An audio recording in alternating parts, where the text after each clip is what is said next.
Hello friends, welcome back to black horror Hindi channel. उम्मीद है कि आप सब बहुत अच्छे होंगे। दोस्तों, आज की वीडियो सब्सक्राइबर की भेजी हुई स्टोरीज़ पर है और मुझे पूरा यकीन है कि आप लोगों को ये स्टोरीज़ ज़रूर पसंद आएगी। तो चलिए ज़्यादा टाइम नहीं लेते हैं और स्टोरीज़ को सुनते हैं।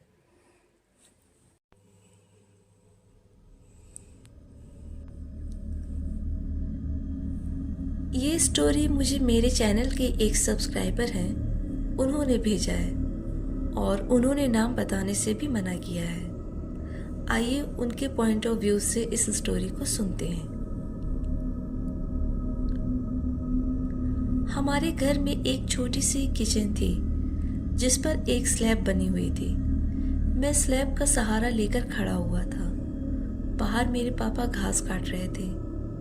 मैंने देखा कि दूर कम से कम 50 मीटर की दूरी पे कुत्ते जैसा कुछ बैठा हुआ है, पर उसका रंग कुछ अजीब सा था। हल्का ब्राउन टाइप का था। मैंने उस जैसे कलर का कोई जीव कभी नहीं देखा था। वो बड़ा अजीब सा कलर था। मैं उसको बहुत गौर से देख रहा था। उस जीव की सिर्फ पीठ ही मुझे दिख पा रही थी। कुछ देर देखने के बाद वो जीव घूम गया। अब उसने मुंह मेरी तरफ कर लिया, लेकिन वो जमीन में ही देख रहा था। पर कुछ सेकंड के बाद वो मेरी तरफ देखने लगा, पर अभी भी वो झुका हुआ था। कुछ सेकंड मेरी तरफ देखने के बाद वो खड़ा हो गया, पर पहले वो अपने 4 पैरों पर खड़ा हुआ। फिर 1-2 सेकंड के बाद वो अपने 2 पैरों पर खड़ा हो गया। तब मैं उसको गौर से देखा। वो कुछ डॉग जैसा, या बोल सकते हैं कि कुछ भालू जैसा लग रहा था। उस क्रिएचर के पूरे शरीर पर बाल थे। उसकी आंखें लाल रंग की तरह शाइन कर रही थी। मुझे यकीन नहीं हो रहा था कि मैं क्या देख रहा हूँ। जब वो अपने दोनों पैर पर खड़ा हुआ था तो उसकी हाइट लगभग 6 फीट के आसपास हो गई थी। मेरी आंखें खुली हुई थी, पर मैं जो देख रहा था उस पर यकीन कर पाना मेरे लिए बहुत मुश्किल था। मैं बहुत ज़्यादा डर गया था। तभी वो जीव दौड़कर मेरी तरफ आने लगा। मैं उसको देख रहा था, पर ना मैं बोल पा रहा था और ना ही हिल पा रहा था, और वो जीव सीधा मेरी ही तरफ आ रहा था, पर मैं सिर्फ उसको देख ही सकता था। मैं कुछ कर नहीं पा रहा था। मेरी बॉडी जैसे पैरालाइज हो गई थी। वो जीव सीधा आकर मुझ पर झपटा। मैंने आंखें बंद कर ली और मैं बहुत तेज तेज चीखने लगा। मेरी चीख सुनकर मम्मी पापा और पड़ोसी भी आ गए, पर जब मैंने आंख खोली तो वहाँ सिर्फ मम्मी पापा और पड़ोस के अंकल थे। वहाँ पे वो जीव नहीं था। मैं रोते हुए सभी को उस जीव के बारे में बताया। सब ने पूजा करने की सलाह दी। सब ने बताया कि वो कोई छलावा होगा, कोई शैतानी ताकत होगी। उसके बाद मम्मी पापा ने सारे काम छोड़कर पहले घर पर पूजा करी। मम्मी ने मेरी नज़र उतारी, पर एक बात मेरी समझ में नहीं आया कि वो जीव क्या था। मेरे पड़ोस के अंकल ने बताया कि लोग बोलते हैं कि जब ब्रिटिशर्स इंडिया में थे तब ये जगह पूरा कब्रिस्तान था और बाद में लोग इस पर घर बनाकर रहने लगे। बट लोगों के साथ कुछ ना कुछ भूतिया घटना होती रहती थी। मुझे आज भी समझ नहीं आता कि उस दिन मैंने क्या देखा था। वो किस तरह का खौफनाक जीव था। लोग जो भी बोले, पर मुझे पता है कि उस जीव को मैंने सच में देखा था। बता दूं कि जो हमारा घर था उसमें सबसे पहले किचन था, फिर बाथरूम और फिर रूम था। इस घटना के बाद मैं बहुत डरने लगा। मैं अपने किचन से उस तरफ कभी नहीं देखता था कि कहीं वो खौफनाक जीव मुझे दोबारा न दिख जाए। आज कितने साल बीत गए हैं। मैं आर्मी ज्वाइन कर चुका हूँ। मैं बहुत सी रातें एक से एक घने जंगल में गुजारी है। कई खतरनाक चीज़ों से मेरा सामना हुआ है, पर वो कुछ और ही था जिसको मैं आज तक नहीं भूल पाया हूँ। देहरादून की उस जगह पर, उस घर पर तो हम कई साल गुजारे हैं। एक दो बार और इस तरह की घटना मेरे साथ घटी थी। वो घटना मैं कभी और ज़रूर सुनाऊंगा। वैसे मैं आपकी कहानियों का बहुत बड़ा फ़ैन हूँ। मैं आपको अपना नाम और देहरादून में उस जगह का नाम नहीं बता सकता हूँ, इसके लिए सॉरी।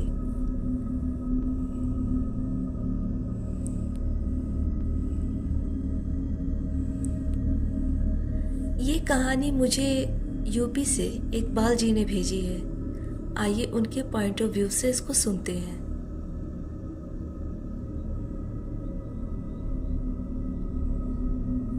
5 साल पहले की बात है, मैंने एक प्लॉट लिया था।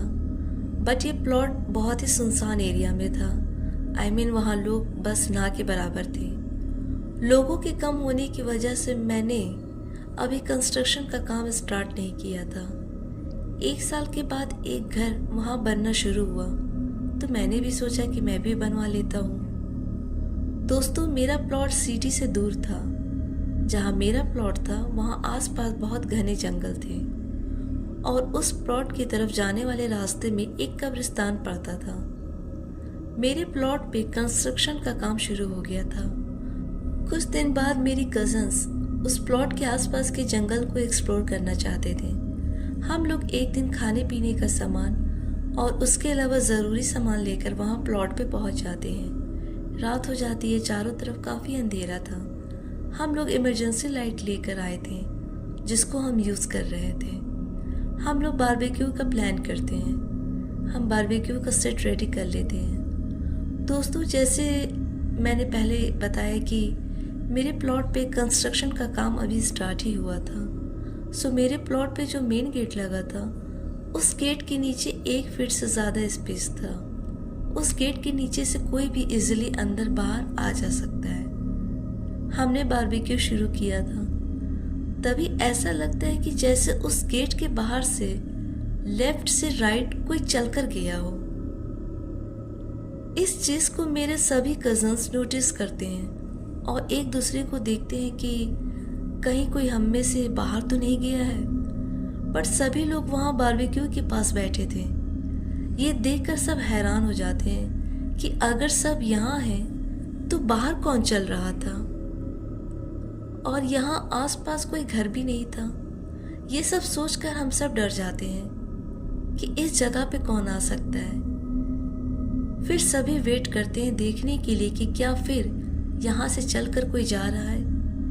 मेरा एक कज़न मुझसे बोलता है कि जब ये चलने की आवाज़ आए तो मुझे बताना, मैं बाहर जाकर देखूंगा। कुछ मिनट के बाद फिर गेट के नीचे से किसी के चलने की आवाज़ सुनाई दी।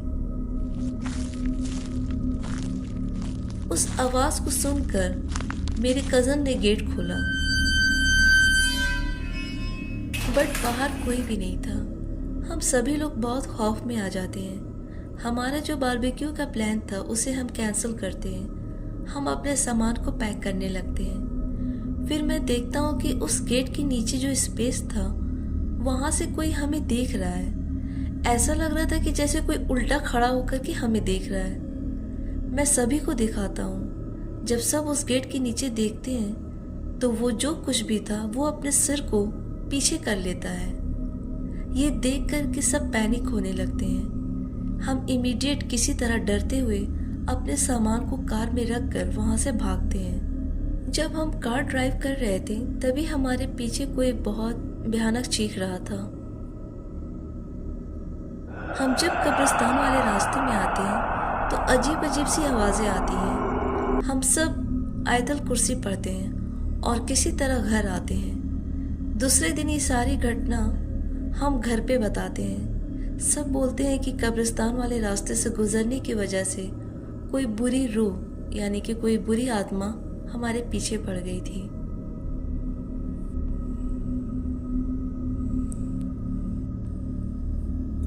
दोस्तों, मैं हमेशा आपसे बोलती हूँ कि आप अपनी कोई पैरानॉर्मल एक्सपीरियंस को शेयर करना चाहते तो अपनी स्टोरी को चैनल में भेज सकते हैं। बट इसके अलावा अगर आप कोई फॉरेन की स्टोरीज जानते हैं या कहीं पढ़े हैं और उसे शेयर करना चाहते हैं तो हमें ज़रूर सेंड कीजिएगा। हम उस पर वीडियो ज़रूर बनाएंगे।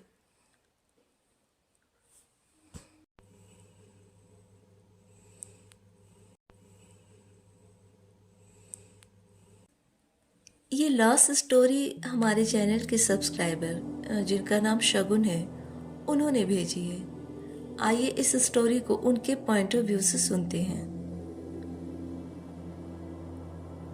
मेरा नाम शगुन है। मैं राजस्थान में रहता हूँ और मैं अपने पापा के साथ हुए पैरानॉर्मल एक्सपीरियंस को आप सबसे शेयर करना चाहता हूँ। मेरे पापा 27 इयर्स के थे। उस वक्त एक फॉरेनर जयपुर आया हुआ था। वो फॉरेनर अपने कैमरे में रियल घोस्ट की एक्टिविटीज़ को कैप्चर करके फॉरेन ले जाना चाहता था। वो किसी तरह मेरे पापा से मिला। मेरे पापा एक शख्स को जानते थे, तो वो उस फॉरेनर और अपने एक दोस्त के साथ भरतपुर डिस्ट्रिक्ट गए। वहाँ 3 लोग गए और उस आदमी से मिले। उस आदमी ने एक मुर्गा लाने के लिए बोला और उस मुर्गे को एक चौराहे पर खड़ा कर दिया। वो शख्स मेरे पापा के दोस्त और वो फॉरेनर सब एक पेड़ के पीछे जाकर छिप गए। तभी तेजी से हवा का एक बवंडर आया, जिसे हमारे यहाँ बबूला कहते हैं। हमारे बड़े बुजुर्ग का मानना है कि जब कोई बहुत शक्तिशाली बुरी आत्मा आती है तभी बबूला आता है। वो बवंडर बहुत तेजी से मुर्गों के चारों तरफ घूम रहा था। 2 मिनट के बाद वो बवंडर शांत हवा में बदल गया था। जब ये चारों उस मुर्गे के पास गए तब उसके मुर्गे के पंख चारों तरफ बिखरे पड़े थे। उस मुर्गे का शरीर पूरा खून में था और उसकी गर्दन शरीर से अलग था। बट उस फॉरेनर को इससे सेटिस्फैक्शन नहीं मिलता है, हालांकि उसके कैमरे में सब एज इट इज कैप्चर हो चुका था। इस पर उस आदमी ने अपने गुरु का पता दिया जो उसी डिस्ट्रिक्ट में थे। नेक्स्ट डे मेरे पापा अपने दोस्त और उस फॉरेनर के साथ उस आदमी के गुरु के पास पहुंचे। उन गुरु की हाइट बहुत लंबी थी और वो एक बुजुर्ग आदमी थे। वो गुरु जंगल में एक छोटी सी झोपड़ी में रहते थे। उन गुरु ने बोला कि इस झोपड़ी से दूर एक कब्रिस्तान है, हम रात में वहां जाएंगे। रात में जब कब्रिस्तान जाने का वक्त हुआ तो मेरे पापा, फॉरेनर और वो गुरु वहां से निकलने की तैयारी करने लगे। मेरे पापा के दोस्त ने कब्रिस्तान जाने से मना कर दिया और वो उसी झोपड़ी में रुके। मेरे पापा और फॉरेनर उन गुरु के साथ कब्रिस्तान पहुंचे। उन गुरु ने मेरे पापा और उस फॉरेनर को कब्रिस्तान के बाहर रुकने को बोला। इसके बाद वो गुरु अंदर गए। उन्होंने एक गोल घेरा जमीन पर बनाया और इसके बाद वो बाहर आए। उन्होंने उस फॉरेनर और मेरे पापा में से किसी एक को कब्रिस्तान के अंदर जाकर उस घेरे के बीच में बैठने को बोला। मेरे पापा वहां जाने को रेडी हो गए थे। अंदर जाने से पहले उन गुरु ने मेरे पापा से बोला कि चाहे कुछ भी हो जाए उस घेरे के बाहर मत निकलना, वरना मैं भी तुम्हें नहीं बचा पाऊंगा। इसके बाद मेरे पापा उस कब्रिस्तान के अंदर उस गोल घेरे के बीच में बैठ गए।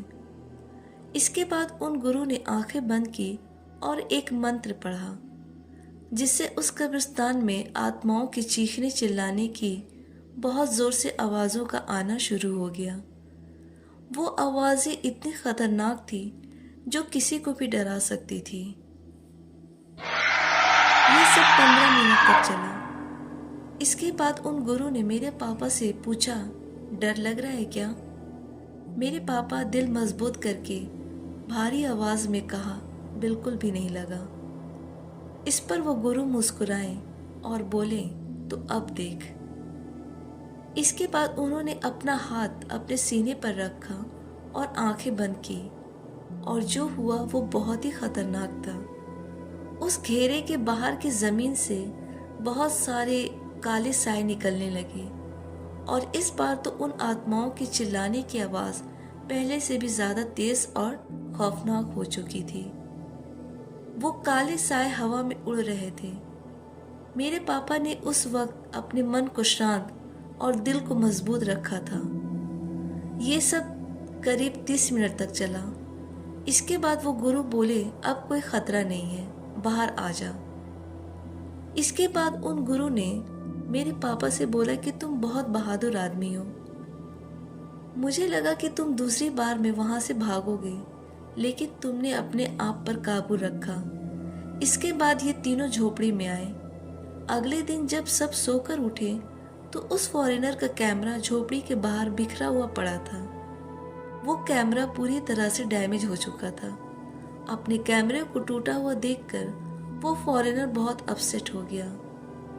वो अब कैसे प्रूफ दिखाएगा? जब मेरे पापा, उनके दोस्त और वो फॉरेनर वहां से निकलने लगे तो उन गुरु ने मेरे पापा से बोला कि तुम एक बार दोबारा यहाँ जरूर आना, और जब भी आना अकेले आना। इसके बाद मेरे पापा अपने दोस्त और फॉरेनर के साथ जयपुर वापस आ गए। मेरे पापा और उनके दोस्त ने उस फॉरेनर को जयपुर एयरपोर्ट पर छोड़ दिया था। 2-4 दिन के बाद उस शख्स का मेरे पापा के पास फोन आया जिनसे वो भरतपुर में मिले थे। उसने बताया कि उनके गुरु की बहुत बुरी तरह से डेथ हो चुकी है।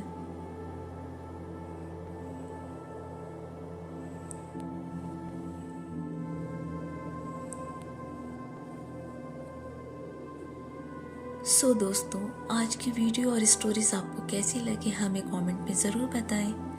आपके अच्छे अच्छे कमेंट्स पढ़कर मुझे बहुत मोटिवेशन मिलता है। और प्लीज़ आप लोग वीडियो को लाइक भी कर दिया करें।